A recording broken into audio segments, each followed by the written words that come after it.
I grew up in a complicated, dysfunctional family.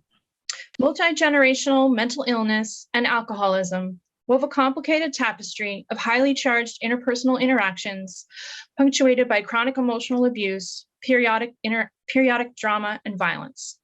In my family, children were to be seen and not heard, and that was fine by me. A shy, insecure, but overly functional child, I found solace in my love of animals, especially dogs. Now, I did not have a dog, but my grandmother did. On Thanksgivings, when we went to her big, white, scary house, you could find me outside with the dogs, throwing the ball for them, while everyone else was inside, arguing over dinner. Despite years of begging and several well-referenced research reports, my parents did not allow me to have a dog of my own. But then, when I was 13, and they finally and thankfully decided to get divorced, that all changed. They promised I could get a puppy of my very own before my father moved away, and they actually stuck to that promise, even though she cost a whole $150. I took care of her and trained her myself, and she became my best friend. Now, it was the 1980s in suburbia, and as a nerdy kid from the wrong side of the railroad tracks with all the wrong clothes, I was far from popular and often lonely. But she was always there to cheer me up. When I later left for a summer in Europe and then to college, that dog kept my mother, a hater of dogs, from missing me too much. 2 years later, when she was dying of metastatic breast cancer, the dog was the only thing that got my mother out of bed. Sybil would look at her with those big brown eyes, and my mom would take her outside. After my mom passed away and I went back to college, my dog went to live with my boyfriend's family. When I then took their youngest child, now my husband, away from them, all the way across the country to come here to Tufts, we left Sybil with them to make their nest a little less empty. Her whole life, that dog was just there for everyone who needed her.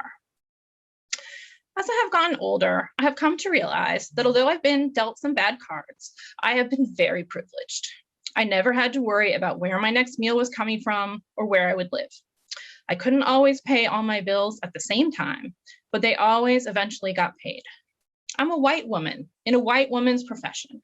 But here in 2021, we can no longer ignore the historical inequities that keep veterinary medicine from being a more diverse and inclusive space where all types of people feel like they belong. All of us who have pets have stories like mine, stories of how our pets got us through the rough times. But despite their importance in our lives, not all pet owners can access all that they need for themselves and their pets. I believe that anyone should be able to have a pet if they want one, and all pets deserve access to medical care. But my profession, veterinary medicine, has been set up to view pets as a luxury. Many veterinarians and animal lovers feel strongly that the ability to pay for veterinary care is somehow the marker of a good and responsible pet owner. But I don't want to live in a world where only rich people can have pets.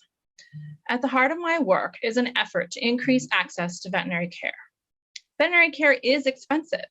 As you will hear from some of my amazing colleagues tonight, we have advanced research-based treatment options, but we don't have a robust insurance system or well-established safety nets.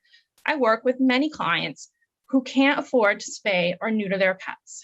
Yet an unspayed female dog can develop a life-threatening uterine infection and require emergency surgery, which can cost over $4,000. Over a third of all Americans and half of Black Americans are financially unstable, meaning we can't come up with $2,000 in an emergency. Does that mean we should not have pets? What if we could come up with more efficient and cost-effective treatment options? My research shows that the same emergency surgery can be done by a supervised veterinary student in an outpatient community medicine clinic with nearly equal success, and we can charge far less.